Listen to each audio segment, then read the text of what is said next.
Hey Skyhawks, this is Marty. I'm the coordinator of the Environmental Center here, and I am here at the Durango Recycling Center, and I'm joined by Sarah. Hey. She was our roomside recycling manager this last year in the residence halls, and we are just going to share a few tips about how to reduce your waste and recycle properly in the residence halls. So you have recycling in the residence halls. We have that on campus. It is a pretty simple system.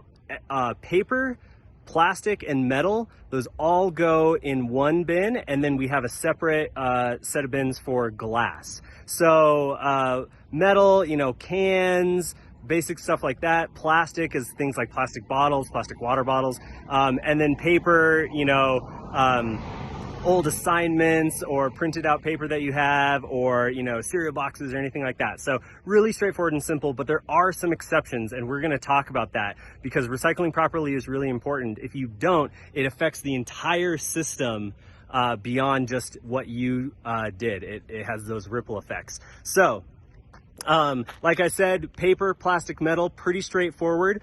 Glass here goes in a separate container, and that's because broken glass would mess with the rest of this system. So we have to separate out glass. Okay, that's one thing to remember. And there goes the recycling truck now. But otherwise, if you don't do your part, it messes with everything downstream here in the recycling system. So Sarah's here with a couple other things to keep in mind.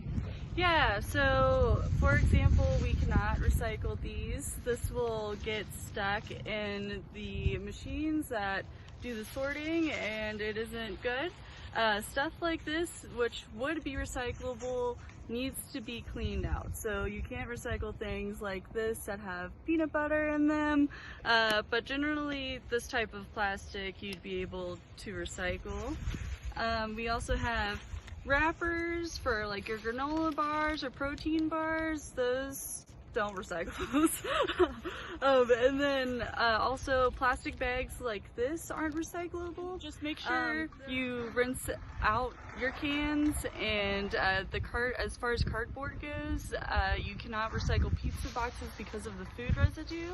Also with cardboard boxes, you have to take the tape off, because if not, it can seriously mess up the machines, and that's not good for anyone. Yeah, just make sure you're rinsing that stuff out. The food waste gets really gross. It messes with the rest of everything in there. It's bad for the workers that work here, like old, moldy, gross food. One other question that we get a lot is coffee cups. So the coffee cup itself is not recyclable because it has a wax liner.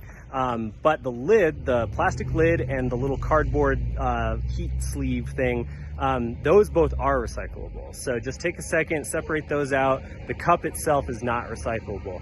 And with all of this stuff, it's because of the way the sorting systems work and what can and can't be accepted. So that's why like plastic bags and food residue and stuff like that messes with everything down in the sorting system. So that's why we have to do our part to separate it out. But even more important than properly recycling is reducing. So I was just talking about coffee cups, but hey, here's a crazy idea. Why not just use your own reusable mug? Reducing and reusing is the first step before properly recycling. So look for all those ways that you can reduce and use reusable items. And I know some health and safety things, reusables aren't allowed, but as much as you can, try to use reusable instead of disposable. And Sarah is gonna share just a few other tips about how you can reduce your waste in the residence halls. So it's very tempting to buy new clothes, especially, you want to look nice, but fast fashion is really a problem right now, and it's polluting waterways. It's putting harsh chemicals into the air, and so I recommend websites like Depop and ThreadUp. You could get almost new clothes from there, and it's sustainably sourced because you're getting clothes secondhand, and just buy quality stuff that you will have for a long time instead of one semester or 1 year. Awesome. So yeah, just encouraging you all to do your part, think about your broader impact in the world, and yeah, let's all just make sure this whole thing works really well.